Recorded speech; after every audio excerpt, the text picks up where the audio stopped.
Hi, I'm Eve Rodsky, author of Fair Play, a well-researched modern answer for families needing balance, efficiency, and peace at home. In this series, I sit down with friends for a fun and necessary conversation. It's time for In All Fairness. This episode of In All Fairness is brought to you by Bounce. With Bounce, you don't have to let wrinkles ruin your day.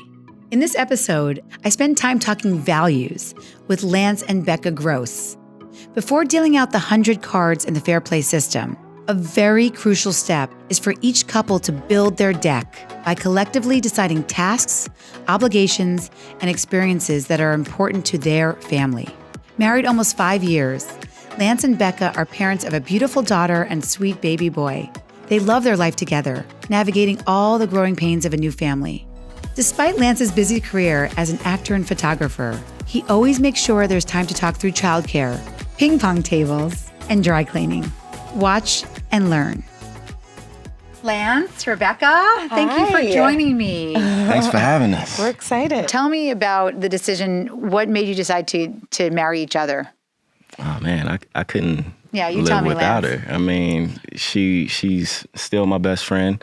And she's just somebody I pictured spending the rest of my life with. 5 years really gives you a lot of room to learn someone. Or get out. Exactly. Get out, yeah. So if you're still there. Or work things out, or figure things out, and come on the other side, and then, you know what I mean? Learn communication. Yeah, Absolutely. Yeah. So a lot of that happened within that time, and you're still like, I can't live without this person. I see myself with you forever. Like, I feel like that was a little, like, a huge testament. What do you value together? And we'll talk a little bit more about that. I mean, your family. children. Yeah, I was going to say, family your is- children. That's number the one. base. Did you know that was key for both of you?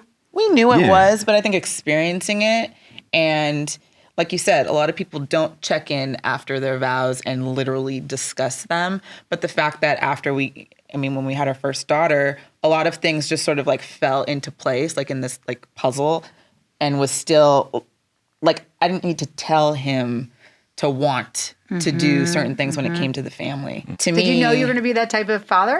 Yeah, I mean, well, Okay. my dad and my mom, they were always, it's always been family first. So that's all I know, you know. And Do you have brothers and sisters? I do. I have twin sisters who. See, this has been my new theory. My new theory is all the men who come to the table like this are people who have sisters. Yeah. I love my husband. He had one brother. That's why I had to bring him along a little slower. funny.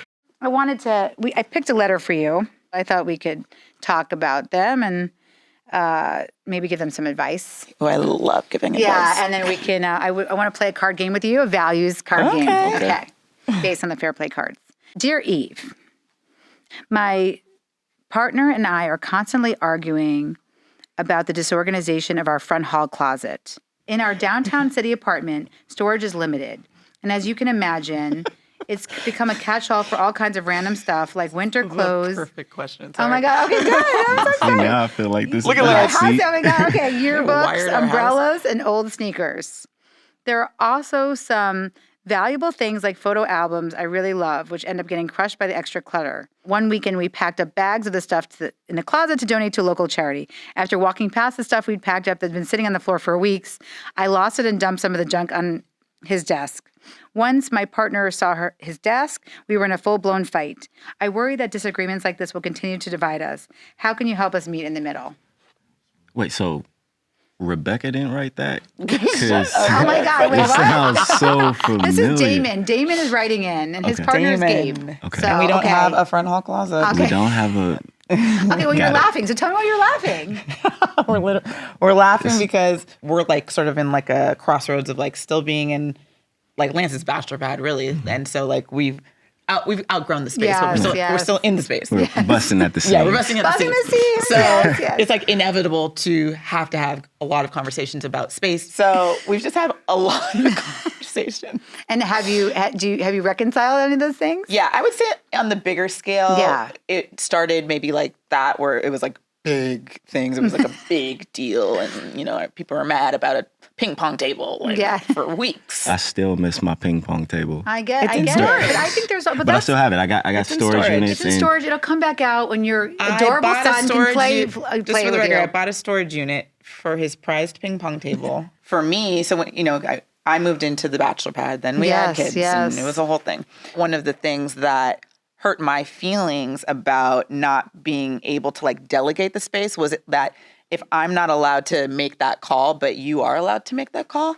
And it doesn't feel fair. It didn't feel fair, and it didn't feel like it was my home. And I feel like when I said that in particular... Well, I'm crying from that because you just took it to a values point. No, I mean, that is what I want to say to Damon and Gabe. Exactly. If someone's saying to you, it doesn't feel like my home, the reason why I tear up on that is because I feel like, isn't that something you could hear better than, I hate your shoes? Absolutely. Totally.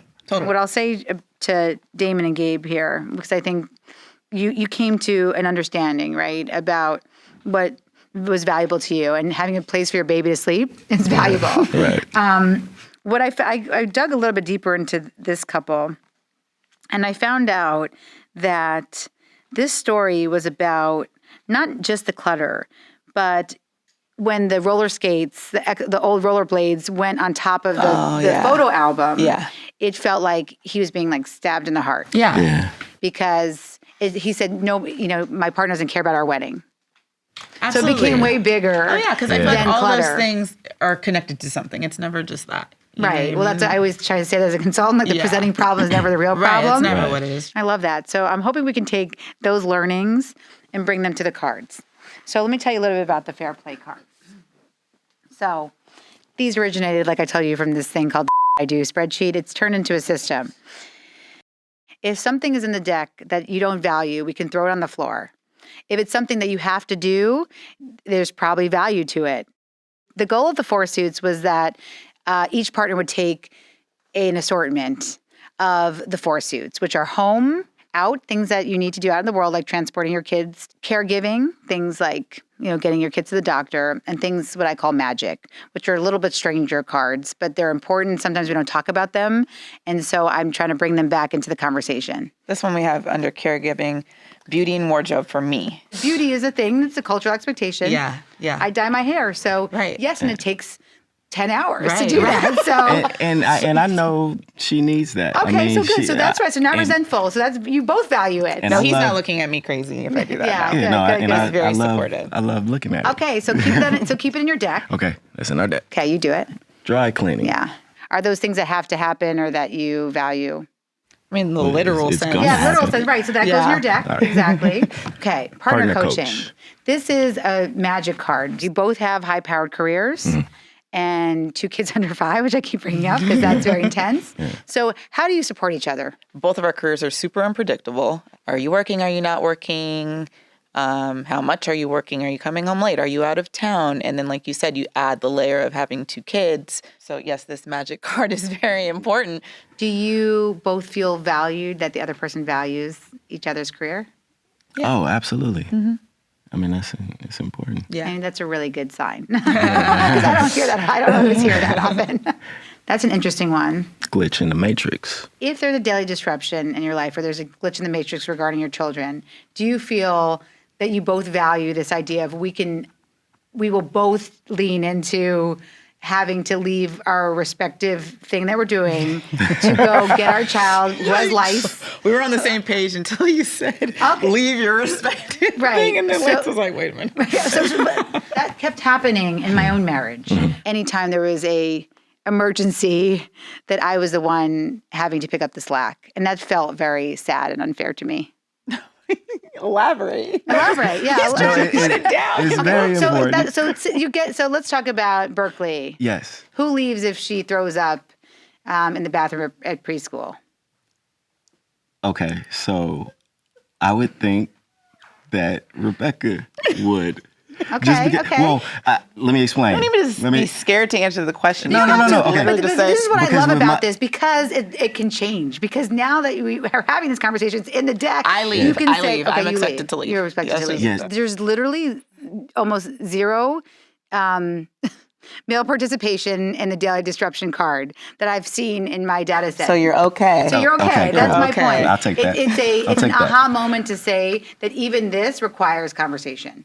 It's not like the men are at fault. You know what I mean? Like, I feel like it's no. It's like, sometimes as women, we take on certain things. Absolutely. So then there is the expectation there. But then you're like, wait, but why am I expected to always do it? And it's like, absolutely. from his perspective, he's probably like, well, because you always do. You know what I mean? But that's it. That's all. Right. Because when you force someone to have a conversation, then there's an expectation. And when it's an intentional expectation, that's all I ask people to do. What I say is that your fare is never going to look the same as my fare. But as long as it's intentionally discussed and it hasn't been a default based on, who knows, patriarchy, society, whatever. Yeah. It doesn't have to be that way. I feel like this is definitely an area like... let's but it stays in your deck. You'll talk about it. I will say, you did the pre-step, which is actually the hard work. Oh, good. Because building your deck together is hard work. Because, again, it's easy to just say who does what, or I'll do this, or I'll do the dishes this week, I'll do laundry next week. But actually sitting down to say, we prioritize this, we may want to do things differently. This is actually a conversation we're going to come back to the table and have. Right. Is the most important thing in the whole Fair Play system. Thank you for helping me model it. Of course. As long as we can help people build their decks. I'm so happy you came. Me too. This is so fun. And thank you, Lance, for letting us make you elaborate on some of those things. And thank you, Rebecca, for being so honest. Yeah. And we just love to invite men to the table here. Having male voices is super important in these discussions because you are so valuable to helping us make change in the home. Thank you. Thank you. Thank you.